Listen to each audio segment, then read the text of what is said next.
नमस्कार, आप देख रहे हैं N24 न्यूज गुजरात।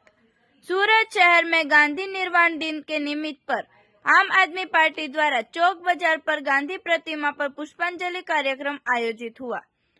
सूरत आम आदमी पार्टी प्रमुख विपक्ष नेता विविध कॉरपोरेटर की उपस्थिति में पूज्य बापू को पुष्पांजलि अर्पण करके नमन किया था।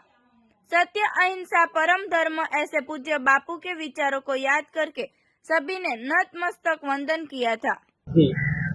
આજે અમારા તમામ આમ આદમી પાર્ટીના કોર્પોરેટર્સ સાથે મહાત્મા ગાંધીજીને આજે પુણ્યતિથિ નિમિત્તે શ્રદ્ધાંજલિ પાઠવીએ છીએ અને મહાત્મા ગાંધીજીએ જે આપણા દેશને સત્ય અને અહિંસાના રસ્તા પર ચાલીને જે આઝાદી અપાવી છે અને સાથે સાથે એમણે એક જે સુંદર મજાનો એક મેસેજ આપ્યો હતો કે દેશની અંદર સ્વચ્છતા હંમેશા હોવી જોઈએ, જ્યાં સ્વચ્છતા ત્યાં પ્રભુતા।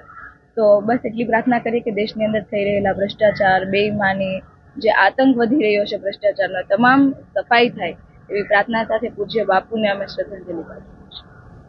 देखते रहिए N24 न्यूज गुजरात, सिर्फ हम तक ही नहीं सब तक।